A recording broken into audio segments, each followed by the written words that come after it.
বেসরকারি বিশ্ববিদ্যালয়ের শিক্ষার্থীদের বিদ্রোহে মোড় ঘুরে যায় ২৪-এর আন্দোলনের সফল করেন শাটডাউন কর্মসূচি। জুলাইয়ের ২,০০০ মামলার অভিযোগপত্র ২ বছরেও দিতে পারেনি পুলিশ।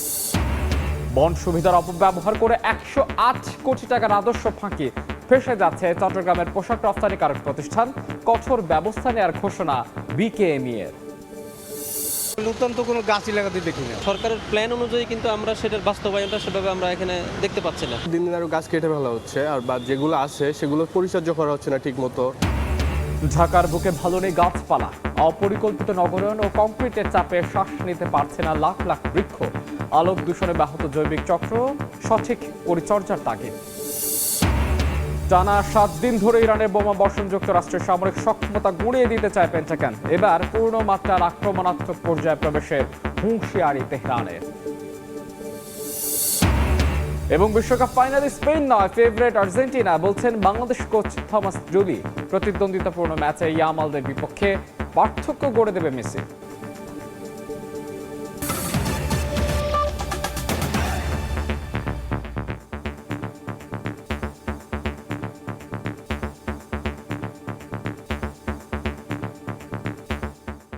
সময় সংবাদের সঙ্গে আছে আমি মাহাদি ইসলাম ধ্রুব। শেখ হাসিনাকে প্রত্যর্পণের বিষয়ে ঢাকার পাঠানোর অনুরোধ খতিয়ে দেখছে নয়াদিল্লি। শুক্রবার ভারতের পররাষ্ট্র মন্ত্রণালয়ের নিয়মিত ব্রিফিংয়ে মুখপাত্র রণবীর জয়সওয়াল এ তথ্য জানান। আমরা প্রত্যর্পণের একটি অনুরোধ পেয়েছি। এই অনুরোধটি পরীক্ষা নিরীক্ষা করা হচ্ছে এবং এর সাথে জড়িত আইনি বিষয় ও বিচারিক প্রক্রিয়াগুলো বিবেচনায় নিয়ে অনুরোধটি খতিয়ে দেখা হচ্ছে। এবার কর ফাঁকির মামলায় ফেঁসে যাচ্ছেন চট্টগ্রামের জাদিদ অ্যাপারেলস লিমিটেড। কাস্টমসের তথ্য বলছে বন্ড সুবিধার অপব্যবহার করে ১০৮ কোটি টাকা রাজস্ব ফাঁকি দিয়েছে এই প্রতিষ্ঠানটি। বাতিল হতে পারে এর বন্ড লাইসেন্সও। কঠোর ব্যবস্থা নেওয়ার ঘোষণা দিয়েছে নিট পোশাক রফতানিকারকদের শীর্ষ সংগঠন বিকেএমই। বাণিজ্য দুর্নীতি দূর করতে দৃষ্টান্তমূলক শাস্তি নিশ্চিতের তাগিদ টিআইবির। অভিযোগ নিয়ে স্পষ্ট কোনো জবাব দেননি জাদিদ অ্যাপারেলসের ব্যবস্থাপনা পরিচালক। সাইফুল ইসলামের রিপোর্ট। জাদিদ অ্যাপারেলস প্রতিষ্ঠানটির বিরুদ্ধে ওঠা তৈরি পোশাক রফতানির শর্তে বন্ডের আওতায় শুল্কমুক্ত সুবিধায় কাপড় আমদানি করে খোলা বাজারে বিক্রি করে ২৬০ কোটি টাকা রাজস্ব ফাঁকি দেওয়ার অভিযোগ তদন্তে নামে Chattogram customs and bond commissionerate. ২০২৫ সাল জুড়ে জাদিদ অ্যাপারেলসের আমদানি রফতানি ও ইফিসিয়েন্সির তথ্য সরজমিনে যাচাই বাছাই করা হয়। গেল মার্চে দেয়া তদন্ত প্রতিবেদনে জানানো হয় বন্ড সুবিধায় আমদানি করা ফেব্রিক্স বন্ড গুদাম থেকে অবৈধভাবে অপসারণ করে শুল্ক কর বাবদ প্রায় ১০৮ কোটি টাকা রাজস্ব ফাঁকি দিয়েছে প্রতিষ্ঠানটি। সুপারিশ করা হয় জাদিদ অ্যাপারেলসের বন্ড লাইসেন্স বাতিলের। বড় অঙ্কের রাজস্ব ফাঁকির কারণ জানতে প্রতিষ্ঠানটির ব্যবস্থাপনা পরিচালকের সঙ্গে যোগাযোগ করা হলে ১০ মিনিট সময় চান তিনি। এরপর দফায় দফায় ফোন কল যোগে আর খুদে বার্তাতেও মেলেনি তার কোনো উত্তর। মুজিবুর রহমান মজুমদার সাহেব বলছেন? জি জি, কাস্টমসের একটা ইস্যু ছিল, তো একটা আলোচনা করতাম। আমি কি একটু পরে ফোন করতে পারি? জি জি, 10 মিনিট পরে করি। জি জি জি। এ অবস্থায় বন্ডের অপব্যবহার বন্ধে দুর্নীতিবাজ প্রতিষ্ঠানের বিরুদ্ধে কঠোর অবস্থান নেয়ার কথা জানিয়েছে নিট পোশাক রফতানিকারকদের শীর্ষ সংগঠন বিকেএমইএ। কোনো রকম বিন্দুমাত্র ছাড় যেন দেওয়া না হয়, একেবারে দৃষ্টান্তমূলক শাস্তির ব্যবস্থা যেন করা হয় যদি এই ধরনের ঘটনা ঘটিয়ে থাকে, আমার মেম্বার হোক আর যেই হোক। কিছু সংখ্যক আমি মনে করি এরা ব্যবসায়ী নামে দুর্বৃত্ত, এবং এই দুর্বৃত্তায়নের কারণে প্রকৃত ব্যবসায়ীরা হয়রানির শিকার হয়, ক্ষতিগ্রস্ত হয়। রাজস্ব সুরক্ষায় অপরাধী কাউকে বিন্দুমাত্র ছাড় না দেওয়ার পরামর্শ টিআইবির। এটা এমন না যে তারা এক হাতে শুধু একভাবে করছেন, এখানে সব কর্মকর্তাদের যোগ সাজস্য আছে। কাজেই এই পুরো বিষয়টাকে প্রতিরোধের জায়গাটায় বেশি গুরুত্ব দেওয়া হলে আমরা মনে করি যে রাষ্ট্রের জন্য উত্তম। বন্ড সুবিধার অপব্যবহার ও রাজস্ব ফাঁকির অপরাধে জড়িত প্রতিষ্ঠানের দ্বিগুণ অর্থ জরিমানা, বন্ড লাইসেন্স বাতিল হওয়া সহ নানা শাস্তির কথা জানিয়েছে জাতীয় রাজস্ব বোর্ড এনবিআর। সাইফুল ইসলাম, সময় সংবাদ, ঢাকা। এবার ফিফা বিশ্বকাপের খবর।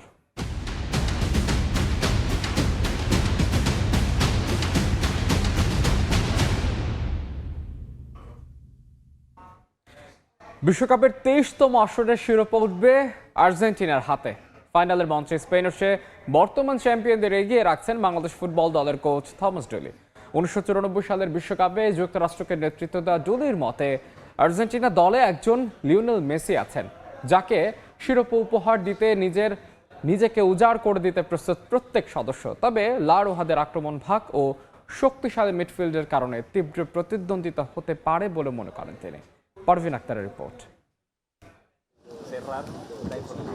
48 দলের বিশ্বকাপে অস্ত নামার পালা। একটা ম্যাচ তাকিয়ে পুরো দুনিয়া কার হাতে উঠবে দ্য গ্রেটেস্ট শো অন আর্থের 23তম আসরের মর্যাদার শিরোপা। কে হাসবে নিউ জার্সির মেট লাইফের শেষ হাসি? স্পেন নাকি আর্জেন্টিনা? মেসির হাতে উঠবে চতুর্থ শিরোপা, নাকি স্পেন ঘরে তুলবে 16 বছর পর দ্বিতীয় ট্রফি? শ্বাসরুদ্ধকর লড়াই, নানা চড়াই উতরাই পেরিয়ে শিরোপার মঞ্চে আর্জেন্টিনা ও স্পেন।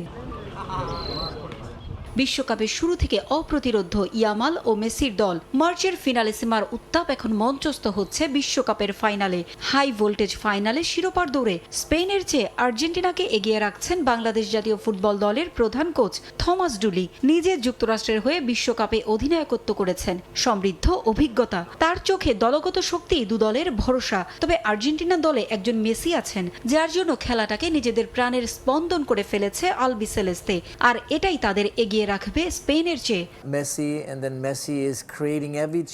বিশ্বকাপে দুদলই দুর্দান্ত পারফর্ম করেছে। স্পেন ও আর্জেন্টিনা দুই দলই সবাই দলগত চেষ্টাতেই এ পর্যন্ত এসেছে। তবে লিওনেল মেসির মতো ফুটবলার যে দলে আছে তাকে আপনাকে এগিয়ে রাখতে হবে, যেখানে পুরো দল একজন মানুষের আনন্দে হাসে, একজনের কষ্টে কাঁদে। ভালোবাসা আর একতাই এই দলের মূল শক্তি। স্পেনেও সবার মাঝে বোঝাপড়া ভালো, তবে মেসি এক্ষেত্রে সবার চেয়ে আলাদা। তাই আমি মনে করি শিরোপা এবার আর্জেন্টিনার হাতেই উঠবে। স্পেনের বিশ্বসেরা রক্ষণভাগের প্রশংসা করলেও আর্জেন্টিনাকে পিছিয়ে রাখতে চান না থমাস ডুলি। পাউ কুবার্সি, কুকুরেয়া অসাধারণ। স্পেনের মাঝমাঠে রদ্রি, পেদ্রির মতো ফুটবলার আছে, তবে আর্জেন্টিনার মাঝমাঠও বেশ শক্তিশালী। তীব্র প্রতিদ্বন্দ্বিতা হবে দু দলের এ ম্যাচে। বিশ্বকাপে যুক্তরাষ্ট্রের সফল আয়োজনে মুগ্ধ থমাস ডুলি। ছোটখাটো বিতর্ক থাকলেও নিজ দেশের আয়োজকদের প্রশংসায় ভাসিয়েছেন যুক্তরাষ্ট্রের সাবেক অধিনায়ক। পারভিন আক্তার, সময় সংবাদ। বিশ্বকাপের তৃতীয় স্থান নির্ধারণী ম্যাচে ফ্রান্সের মুখোমুখি হবে ইংল্যান্ড। ফাইনালের আক্ষেপ থাকলেও শেষ ম্যাচে জয় পেতে মরিয়া লেস ব্লুজ। এ ম্যাচ দিয়ে ফ্রান্স ফুটবলকে বিদায় জানাবেন কোচ দিদিয়ের দেশম। অন্যদিকে আর্জেন্টিনা ম্যাচের ক্ষত ভুলে এই ম্যাচে জয় চায় ইংল্যান্ড। মায়ামি স্টেডিয়ামে দুই দলের ম্যাচ শুরু বাংলাদেশ সময় রাত 3টায়। ফাইনাল খেলার স্বপ্ন নিয়ে এসেছিল দু দল, কিন্তু মাত্র একটা ম্যাচই বদলে দিয়েছে সব হিসাব। এখন লড়াই শুধু কেবল সান্ত্বনার, অপ্রিয় হলেও খেলতে হচ্ছে দু দলকে। বিশ্বকাপের তৃতীয় স্থান নির্ধারণী ম্যাচে এবার মুখোমুখি ইংল্যান্ড ও ফ্রান্স। স্পেনের কাছে হেরে এই পরিণতি হয়েছে ফ্রান্সের। তবে বিশ্বকাপ শেষ করার আগে অন্তত একটা জয় নিয়ে বাড়ি ফিরতে চায় লেস ব্লুজ। এটা সেই ম্যাচ নয় যেটা আমরা খেলতে চেয়েছিলাম, কিন্তু বাস্তবতা হলো এখন তৃতীয় স্থান নির্ধারণী ম্যাচই আমাদের সামনে। এ ম্যাচের গুরুত্ব হয়তো ফাইনালের মতো নয়, তবুও আমরা এখানে আছি। তাই কোচ হিসেবে আমার দায়িত্ব আর খেলোয়াড়দেরও দায়িত্ব শেষ ম্যাচটি জিতে বিশ্বকাপ শেষ করা। তৃতীয় হয়ে শেষ করা অবশ্যই চতুর্থ হওয়ার চেয়ে ভালো। এ ম্যাচ দিয়ে ফ্রান্স দলকে বিদায় জানাবেন কোচ দিদিয়ের দেশম। 2012 সালে দায়িত্ব নেয়ার পর 2018 বিশ্বকাপ, 2021 নেশনস লিগ জিতিয়েছেন তিনি। 2022 বিশ্বকাপে তুলেছিলেন ফাইনালে। দীর্ঘ 15 বছরের সফল অধ্যায় শেষ হবে মায়ামিতেই। আর দেশমকে জয় উপহার দিতে মুখিয়ে তার শিষ্যরাও। এ ম্যাচে ব্যক্তিগত অর্জনের লড়াইটাও জমে উঠেছে। গোল্ডেন বুটের দৌড়ে লিওনেল মেসির সমান 8 গোল করেছেন কিলিয়ান এমবাপ্পে। তবে 4টি অ্যাসিস্ট থাকায় আপাতত এগিয়ে আছেন আর্জেন্টাইন সুপারস্টার। ইংল্যান্ডের বিপক্ষে গোল করে অন্তত সাময়িকভাবে এগিয়ে যাওয়ার সুযোগ থাকছে এমবাপ্পের সামনে। এছাড়া আর্জেন্টিনা ম্যাচের কৌশল নিয়ে সমালোচনার মুখে পড়তে হয় কোচ। সময় সংবাদ। মেগা প্রকল্পের আড়ালে ঢাকা এখন সবুজ মরুভূমি। রাজধানীতে কংক্রিটের নিচে ও রাতভর কড়া আলো আর তীব্র অবহেলায় বিপর্যস্ত নগরের বৃক্ষপ্রাণ। কোটি টাকার নতুন প্রকল্পের চেয়ে বেঁচে থাকা গাছের সঠিক পরিচর্যা জরুরি বলে মনে করছেন বিশেষজ্ঞরা। আর সিটি কর্পোরেশন বলছে রক্ষণাবেক্ষণে বাড়ানো হচ্ছে সমন্বয়। অনুপ দত্তের ছবিতে রৌনক নিয়ন্ত্রণ রিপোর্ট। নতুন তো কোনো গাছই লাগাতে দেখি না। সরকারের প্ল্যান অনুযায়ী কিন্তু আমরা সেটার বাস্তবায়নটা সেভাবে আমরা এখানে দেখতে পাচ্ছি না। দেখা যাচ্ছে দিন দিন আরো গাছ কেটে ফেলা হচ্ছে, আর বা যেগুলো আছে সেগুলো পরিচর্যা করা হচ্ছে না ঠিক মতো।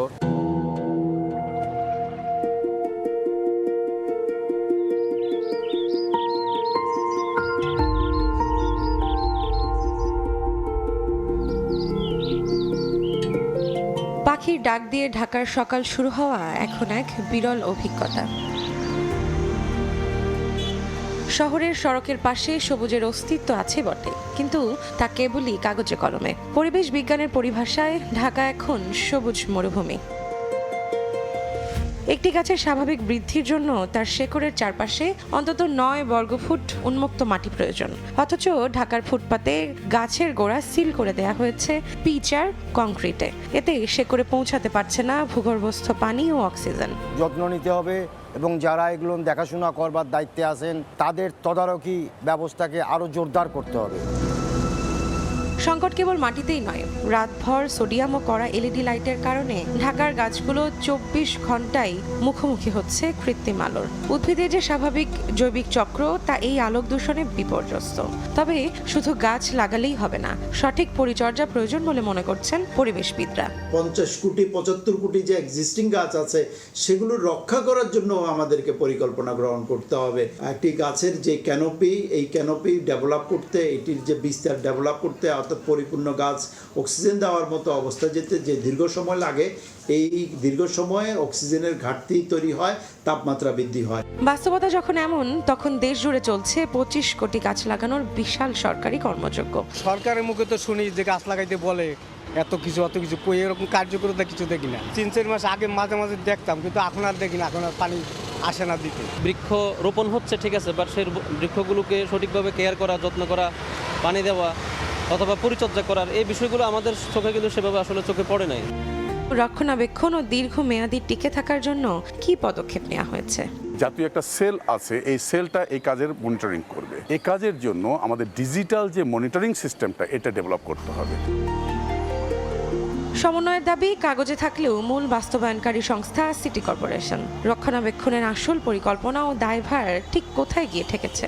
পর্যবেক্ষণ করা দরকার, সেগুলো আমরা করছি এবং কংক্রিট দিয়ে কোথাও ঢেলে দেওয়া হচ্ছে না। যদি কংক্রিট দিয়ে এটা বন্ধ করে দেওয়া হয় তাহলে তো একটা গাছ বাঁধবে কীভাবে, তাই না? সেটা তো কোনো উপায় হতে পারে না। এই ধরনের যদি কোনো কিছু থাকে, আপনি আমাদেরকে সহযোগিতা করেন, তাহলে সেই সমস্ত জায়গাগুলোতে আমরা এটাকে আবার যাতে ঠিক মতো হয় সেটার জন্য আমরা ব্যবস্থা নেব।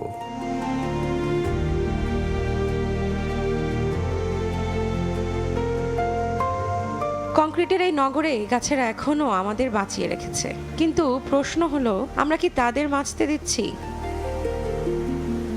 নগর পরিকল্পনায় সবুজ রাখা মানে কেবল চারা রোপণ নয়, বরং সেই উদ্ভিদের বেঁচে থাকার ন্যূনতম পরিবেশ নিশ্চিত করাও এর অংশ। উদ্ভিদেরও একটি নিজস্ব জৈবিক প্রক্রিয়া বা বায়োলজিক্যাল ক্লক রয়েছে, যা প্রতিনিয়ত ধ্বংস করছে ঢাকার অতিরিক্ত আলো ও অপরিকল্পিত অবকাঠামো। ঢাকা শহরের এই গাছগুলোকে টিকিয়ে রাখতে হলে কংক্রিটের বেষ্টনী মুক্ত রাখা জরুরি বলে মনে করছেন পরিবেশ বিশেষজ্ঞরা। রৌনক অন্তা, সময় সংবাদ, ঢাকা।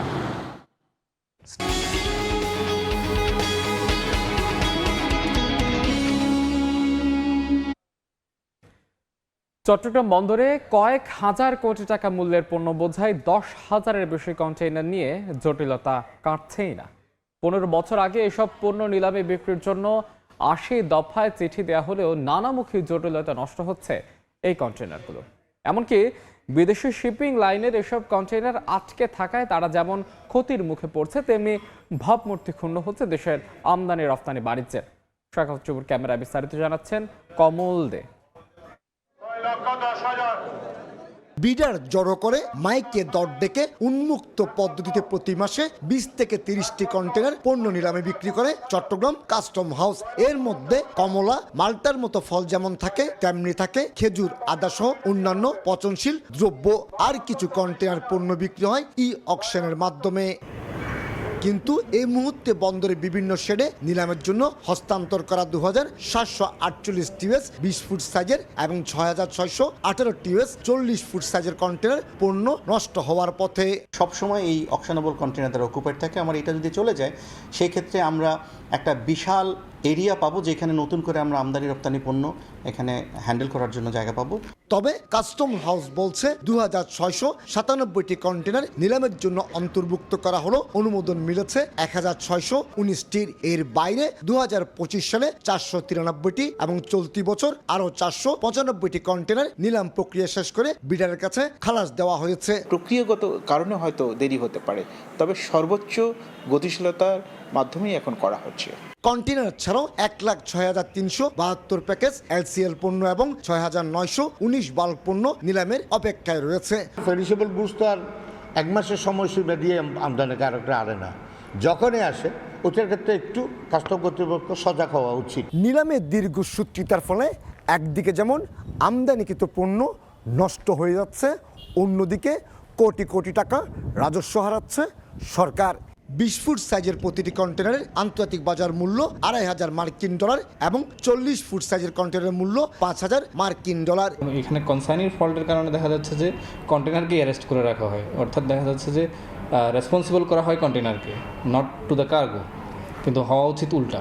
চট্টগ্রাম বন্দরে বছরে 34 লাখের বেশি আমদানি রপ্তানি কন্টেনার হ্যান্ডেলিং করে। কমল দে, সময় সংবাদ, চট্টগ্রাম।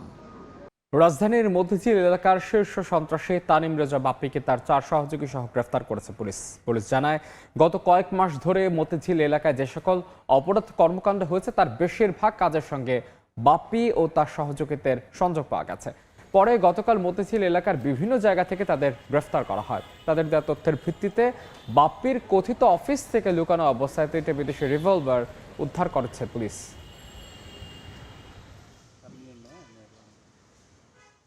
গতকাল 17 জুলাই সকাল 7 ঘটিকায় গোপন সংবাদের ভিত্তিতে মতিঝিল থানার এলাকার হোটেল পূর্বাণী সংলগ্ন এলাকা থেকে তানিম রেজা ওরফে বাপ্পিকে গ্রেপ্তার করা হয় এবং তার সাথে আরও 3 সহযোগীকে গ্রেপ্তার করা হয়। বাপ্পি এবং রিজন ওনারা স্বীকার করেন যে বাপ্পির অফিসে তাদের এই যে শুটিং ইনসিডেন্ট বা বিভিন্ন চাঁদাবাজির যে সমস্ত ঘটনাগুলি ঘটিয়েছে ওখানে তাদের অস্ত্র আছে। কুষ্টিয়ার খোকসায় আধিপত্য বিস্তারকে কেন্দ্র করে দুপক্ষের সংঘর্ষে 2 জন নিহত হয়েছেন, আহত হয়েছেন 1 জন।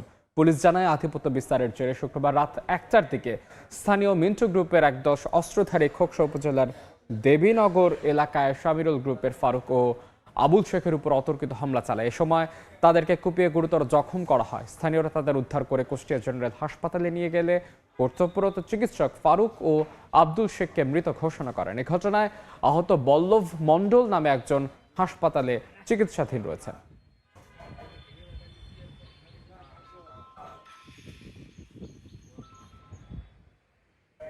বন্যায় বিপর্যস্ত পাহাড়ি জনপদ বান্দরবান 8 দিন পর খুলেছে পর্যটন কেন্দ্রগুলো। দ্রুত ক্ষতি পুষিয়ে নেওয়ার আশায় ব্যবসায়ীরা, অন্যদিকে বন্যায় ক্ষতি হয়েছে 2000 হেক্টরের বেশি ফসলি জমি। এতে লোকসানে পড়েছেন সংশ্লিষ্টরা। ক্ষতিগ্রস্ত কৃষকদের পুনর্বাসনের আশ্বাস দিয়েছে কৃষি বিভাগ। চলতি মাসে টানা বর্ষণ আর পাহাড়ি ঢলে পার্বত্য জেলা বান্দরবানে তলিয়ে যায় জনপদ। এতে স্থবির হয়ে পড়ে জনজীবন। বৃষ্টির কারণে অনেক সড়কে ধসে পড়ে পাহাড়, যোগাযোগ বিচ্ছিন্ন হয় অনেক এলাকা। এতে 8 থেকে 15 জুলাই বন্ধ হয়ে যায় জেলার সব পর্যটন কেন্দ্র। অনেকে বাতিল করে দেন আগাম হোটেল বুকিং। এতে লোকসানে পড়েন হোটেল, মোটেল, রিসোর্ট মালিকরা। আমাদের যে ক্ষতিটা, যে লসটা হয়েছে, আমরা সেটা কাটিয়ে ওঠার জন্য আমরা অবশ্যই এখন থেকে সেটা চেষ্টা করব। বন্যায় ক্ষতিগ্রস্ত হয়েছে জেলার 2000 হেক্টরের বেশি ফসলি জমি। নষ্ট হয়ে গেছে কয়েক কোটি টাকার ফলজ ও সবজি বাগান। সবদিকে পানি উঠে বন্যা হয়ে সব ক্ষেতের চাষাবাদ ক্ষতি হয়ে গেছে। শশা ক্ষেত ছিল, লাউ ক্ষেত ছিল, ধান ক্ষেত, এগুলো সবকে। ক্ষতিগ্রস্ত কৃষকদের পুনর্বাসনের আশ্বাস কৃষি বিভাগের। আর পর্যটন খুলে দেয়ায় দ্রুত অর্থনৈতিক পরিস্থিতি উন্নত হবে বলে জানান জেলা প্রশাসক। ক্ষতিগ্রস্ত কৃষকদেরকে পুনর্বাসনের জন্য বা ক্ষতি পুষিয়ে নেওয়ার জন্য আমাদের ইমিডিয়েট কর্মসূচি এটা চলমান আছে। রিসোর্টগুলি চলা মাত্রই কিন্তু আমার বাজার অ্যাক্টিভ হয়ে যাবে, কারণ প্রচুর খাদ্য সামগ্রী এখান থেকে যায়। পরিবহন সেক্টর, মানে চাঁদের গাড়িগুলো অ্যাক্টিভ হয়ে যাবে।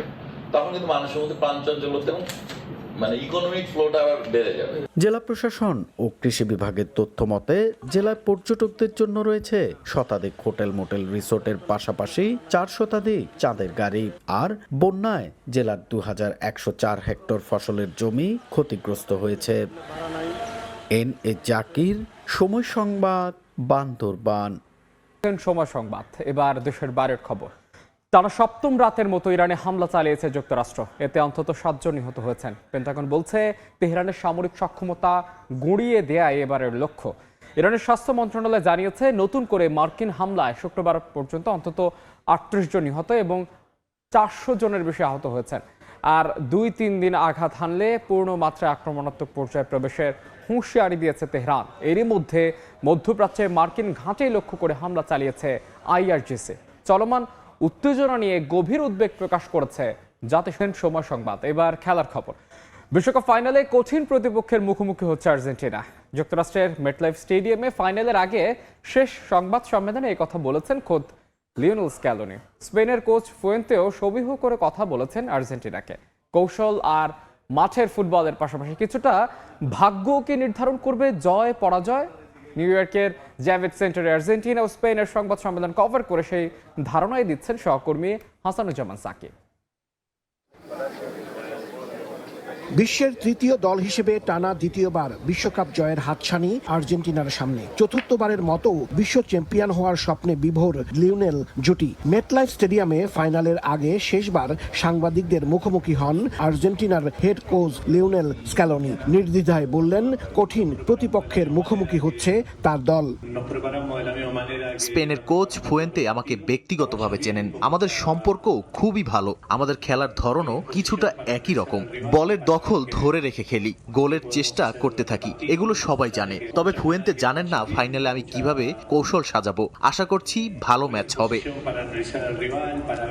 দ্বিতীয়বার বিশ্বকাপ জয়ের স্বপ্ন লুইস দে লা ফুয়েন্তের চোখে মুখে। 2022 সাল থেকে স্পেনের হেড কোচ হিসেবে দায়িত্ব পালন করছেন তিনি। তার অধীনে দলটি ন্যাশনস লিগ ও 2024 সালের ইউরো শিরোপা জয় করে। তিনিও একেবারেই খাটো করে দেখছেন না আর্জেন্টিনাকে। লিওনেল মেসি অবশ্যই বিশেষ একজন ফুটবলার, তাকে নিয়ে আলাদা পরিকল্পনা থাকবেই। তবে শুধু মেসি নন, আর্জেন্টিনা দলে আরো অনেক ম্যাচ জয়ী খেলোয়াড় রয়েছে। আর আর্জেন্টিনাকে ঘিরে যেসব সমালোচনা শোনা যায় সেগুলোর সঙ্গে আমি একমত নই। সাম্প্রতিক বছরগুলোতে বিশ্বকাপ, কোপা আমেরিকা ও ফিনালিসিমা জেতা এই দলের প্রতি আমার শুধু শ্রদ্ধাই রয়েছে। এবছর মার্চেই দেখা হতো আর্জেন্টিনা স্পেনের। যুক্তরাষ্ট্র আর ইরানের মধ্যকার যুদ্ধের কারণে 2024 সালের স্পেনের ইউরো আর আর্জেন্টিনার কোপা আমেরিকা জয়ের পর ঐতিহ্যবাহী ফিনালিসিমা ম্যাচটি হয়নি। 4 মাস পর সেই দেখাই হচ্ছে তাদের বিশ্ব ফুটবলের সবচেয়ে বড় আসরে। বিশ্বকাপ ফুটবলের র্যাঙ্কিংয়ে আর্জেন্টিনা 1 নম্বরে, স্পেন দ্বিতীয়। 2 সেরার ফাইনাল ম্যাচটি শুরু হবে রোববার বাংলাদেশ সময় রাত 1টায়। সেমিফাইনালে ইংল্যান্ডের বিপক্ষে আর্জেন্টিনা শুধু দাপুটে ফুটবলই খেলেনি, শারীরিক শক্তিমত্তারও প্রদর্শন দেখিয়েছিল। এখন ফাইনালে স্পেনের বিপক্ষে আর্জেন্টিনার ম্যাচটি কেমন হয় সেটি দেখার জন্য আর একটি দিনের অপেক্ষা। হাসানুজ্জামান সাকি, সময় সংবাদ, ম্যানহাটন, নিউ ইয়র্ক। এ পর্যায়ে শীর্ষ সংবাদ জানিয়ে দিচ্ছি আরও একবার। বেসরকারি বিশ্ববিদ্যালয়ের শিক্ষার্থীদের বিদ্রোহে মোড় ঘুরে যায় জুলাই আন্দোলন। সফল হয় শাটডাউন কর্মসূচি। 2000 মামলার অভিযোগপত্র 2 বছরেও দিতে পারেনি পুলিশ। বন সুবিধার অপব্যবহার করে 108 কোটি টাকার রাজস্ব ফাঁকি ফেঁসে যাচ্ছে চট্টগ্রামের পোশাক রপ্তানিকারক প্রতিষ্ঠান। কঠোর ব্যবস্থা নেওয়ার ঘোষণা বিকেএমইএর। নতুন তো কোনো গাছই লাগাতে দেখি না। সরকারের প্ল্যান অনুযায়ী কিন্তু আমরা সেটার বাস্তবায়নটা সেভাবে আমরা এখানে দেখতে পাচ্ছি না। দিন দিন আরো গাছ কেটে ফেলা হচ্ছে, আর যেগুলো আছে সেগুলো পরিচর্যা করা হচ্ছে না ঠিক মতো। ভালো নেই ঢাকার গাছপালা। অপরিকল্পিত নগরায়ণ কংক্রিটের চাপে নিতে পারছে না শ্বাস। আলোক দূষণে ব্যাহত জৈবিক চক্র, সঠিক পরিচর্যার তাগিদ।